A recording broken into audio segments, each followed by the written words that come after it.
I was lazing in bed. The All India radio weather forecast for the day was 35 degrees Celsius, 2 degrees above the normal. A manageable figure so far as climate change was concerned. Then it went on and on about the general elections of the quote unquote biggest democracy in the world. This four-yearly circus was only a few days ahead. Two cheers for democracy. Suddenly, a terrible racket made me rush to the balcony. A bulldozer was dumping stone chips to block my gate. It was a virtual war zone below. The road building contractors were battling with time to meet the election deadline. I decided to go downstairs and inspect.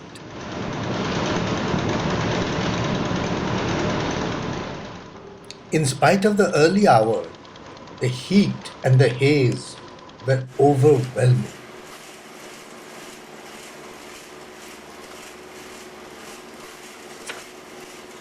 Yes, it was a war zone. Behind the front lines of the battles for the seats of power.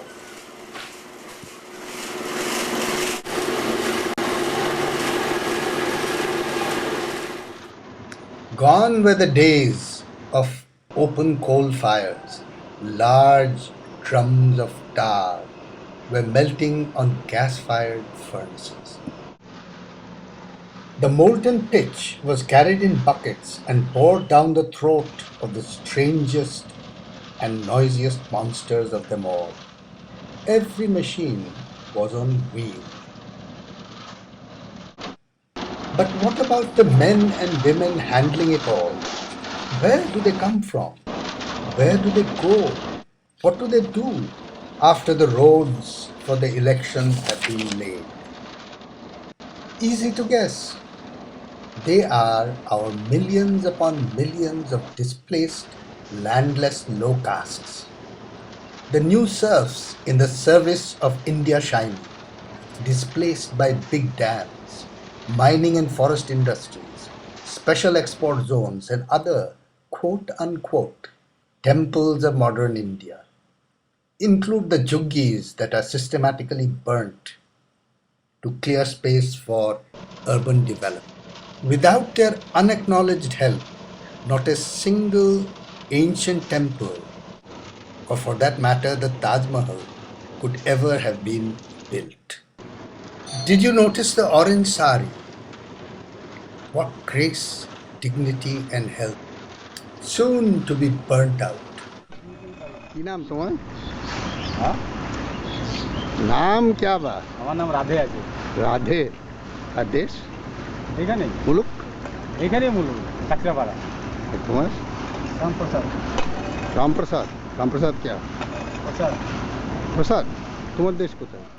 Almost all of them, including their supervisors, are strangely in denial of their actual place of origin. Those who have refused to move have opted for the bullet against state oppression. Naturally, they are the greatest threat to the nation. Whose nation? Note the man in the green shirt. He's 6 feet tall.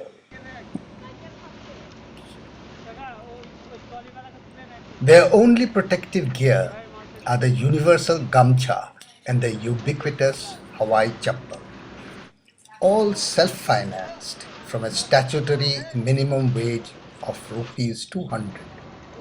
The women today wear an additional oversized men's shirt to protect their saris.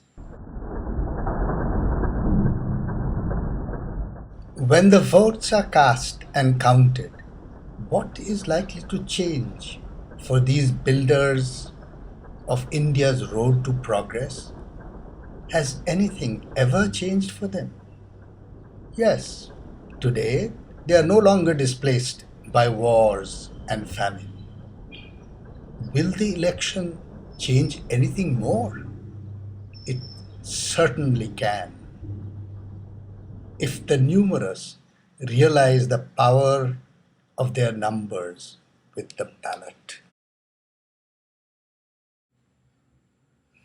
Finally, I ask myself, what have you done?